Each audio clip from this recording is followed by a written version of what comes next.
మీ YouTube ఛానల్‌లో different videos అనేవి post చేస్తూ వస్తారు. మెంటల్ ఛానల్ అది. అంటే యూట్యూబ్కి సంబంధించిన ఎవడు స్టార్ట్ చేసినా నాలా చేయడం కష్టం. డిప్రెషన్ గురించి మాట్లాడతారు ఒక వీడియోలో. ఒక్కొక్క వీడియోలో ఒక్కొక్కటి మాట్లాడుతూ ఉంటారు కదా.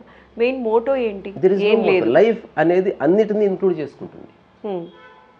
ఇప్పుడు కొంచెం బోల్డ్గా చెప్తా. బాత్రూమ్ వెళ్ళే ఆస్పెక్ట్ లేదనుకో లైఫ్ మీనింగే ఉండదు. That is also playing a vital role. అట్లనే నా జీవితంలో అన్నీ ఉన్నాయి. దట్స్ వాట్, అది అందుకే అన్నిటిని ఎక్స్ప్రెస్ చేయాలని నిర్ణయించుకున్నా. అందులో సంగీతం ఉంది, అందులో న్యూసెన్స్ ఉంది, అందులో నిశ్శబ్దం ఉంది, అందులో ఫిలాసఫీ ఉంది, అందులో ఆచరణ ఉంది, పెయింటింగ్ ఉంది, నేను గడిగే గిన్నెలు ఉంది. Everything is important to me. సూర్యకాంతి ఎట్లయితే అన్నిటి మీద ఒకలా పడుతుందో నా శ్రద్ధ అన్నిటి మీద పరిపూర్ణం. ఇది వరకు ప్రూవ్ చేయడానికి కాదు, ఇలా ఉండటం వల్ల మైండ్ చాలా బాగుందని నాకు మీరు సురేఖ అని ఎంత స్పష్టంగా తెలిసిందో అంత స్పష్టంగా తెలిసింది.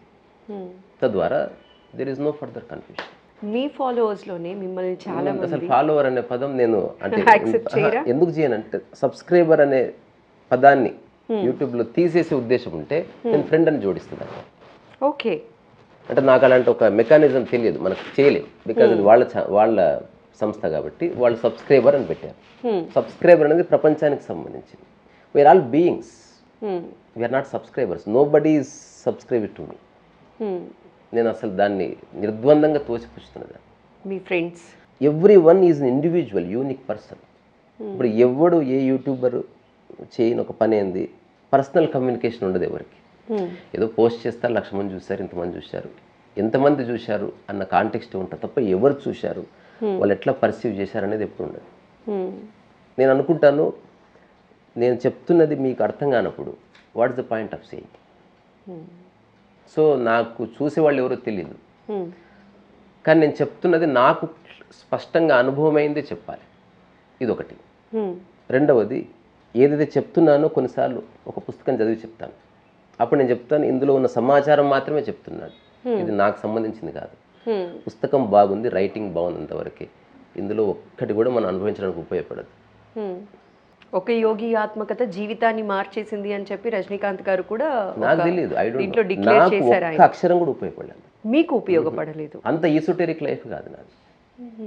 సో దాని మీద అత్యంత సాధారణ జీవితంలో పరమాద్భుతమైన ఆనందం ఉంది. ప్రకృతిలో ఒక పిట్ట, ఒక కుక్క ఎట్లనో మీరు నేను అంతే. నిద్రపోయినప్పుడు మెలకువలో కూడా ఆల్మోస్ట్ అట్లుంటుంది, ఏదో అవసరం కోసం వేసుకోవాలి కాబట్టి అంతే.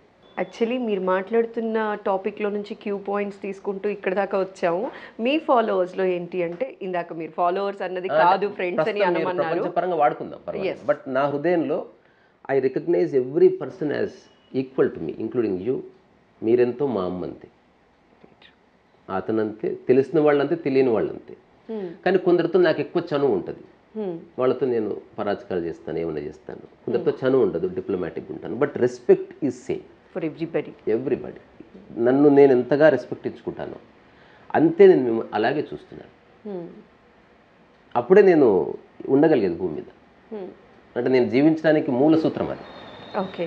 అయితే మీ వాళ్ళే మిమ్మల్ని కొందరు ఫిలాసఫర్ అని చెప్పి మీరు చెప్పిన మాటలు బాగా నచ్చి యాక్సెప్ట్ చేసిన వాళ్ళు ఉన్నారు, పిచ్చోడు అన్న వాళ్ళు కూడా ఉన్నారు కదా. అలాంటివి ఎలా యాక్సెప్ట్ చేస్తూ ఉంటారు? అది వాళ్ళ మైండ్. నేను యాక్సెప్ట్ చేయను, రిజెక్ట్ చేయను.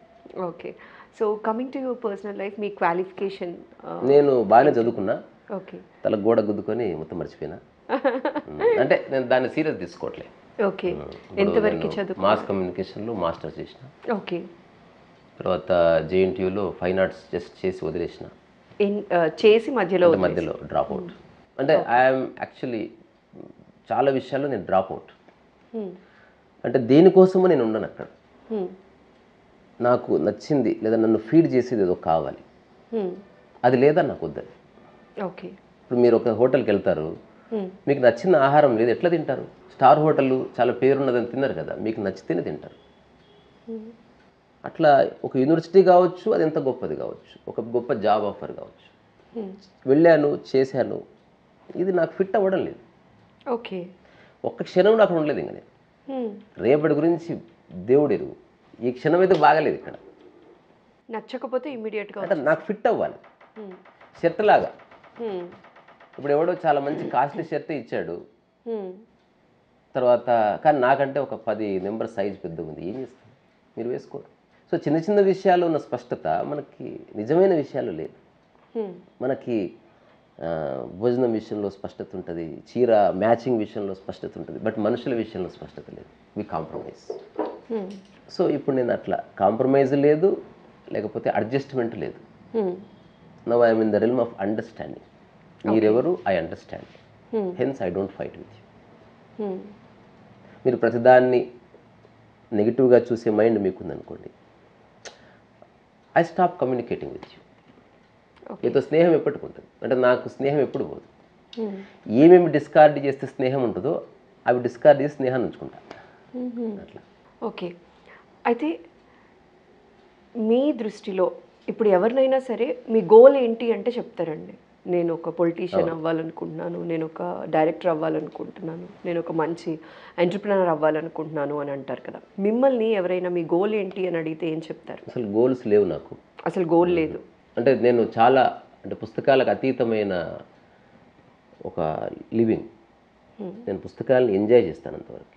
ఓకే, నేను జీవిస్తున్న దానికి ఈక్వలెంట్ ఏదన్నా కనిపిస్తే సెలబ్రేట్ చేసుకుంటా అంతవరకు. పుస్తకంలో ఉన్నది ఆచరించడం అనేది ఎప్పుడు జరగదు. ఇప్పుడు ఇందాక మనం ఇంటర్వ్యూ స్టార్ట్ చేయక ముందు మీరు ఒక మాట అన్నారు, 500 పుస్తకాలు రాయాలనుకుంటున్నానండి అని చెప్పి. అది కూడా మీకు గోల్ కాదు. అంటే 100 దగ్గర ఆగిపోని. I'm saying that much potential I have. Okay, ఇప్పుడు మిమ్మల్ని అడుగుతాను, ఎంతమందికి వంట చేయగలరు అంటే 50 మందికి వండి పెట్టేస్తా. It doesn't mean that you cook for 50 people, but you have that much potential. Writing గురించి వచ్చింది కాబట్టి చెప్తున్నా అండి, మీ రైటింగ్ చాలా బాగుంటుంది. న్యాచురల్ రైటింగ్, అది న్యాచురల్గా చాలా చక్కగా రాస్తూ ఉంటారు కదా, అసలు చూడంగానే చాలా ఇంప్రెసివ్గా కనిపిస్తుందండి. సో ఈ ఆర్టిస్టిక్గా రాయటం అనేది ఎలా అలవర్చుకున్నారు?